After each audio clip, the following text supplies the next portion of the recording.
मोदी सरकार को मिली बड़ी कामयाबी, अब देश के आएंगे और भी अच्छे दिन।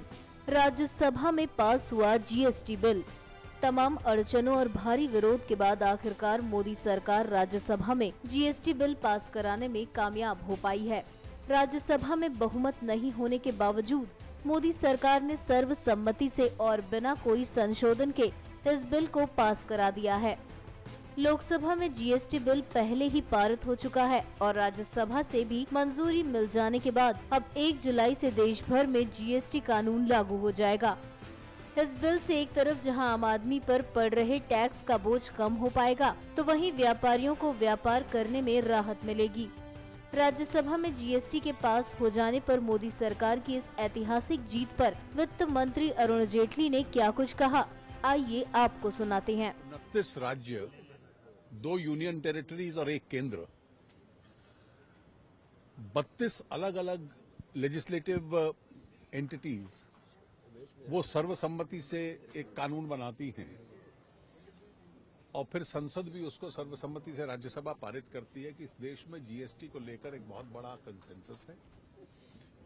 और इन 4 कानूनों को पारित होने के बाद अब तो ये निश्चित ही है कि जीएसटी योजना के अनुसार लागू होगा।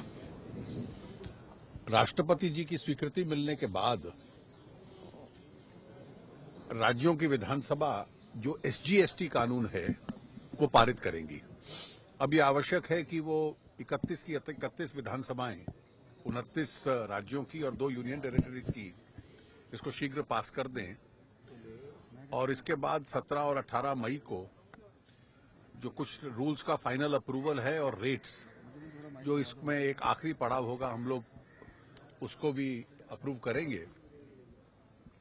और मुझे ये संभावना पूरी दिखती है कि 1 जुलाई से हम इसको लागू कर सकते हैं।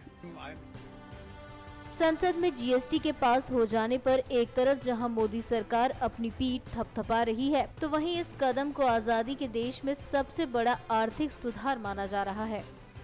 जीएसटी के 4 बिलों को राज्यसभा में मंजूरी दिलाने में पूर्व प्रधानमंत्री और अर्थशास्त्री मनमोहन सिंह ने अहम भूमिका निभाई है। सदन में मनमोहन सिंह ने विपक्ष के बढ़ते विरोध को शांत करवाया, तो वहीं विरोधियों से बिना किसी संशोधन के जीएसटी को पास करवाने की अपील की। न्यूज़ एक्सप्रेस की रिपोर्ट।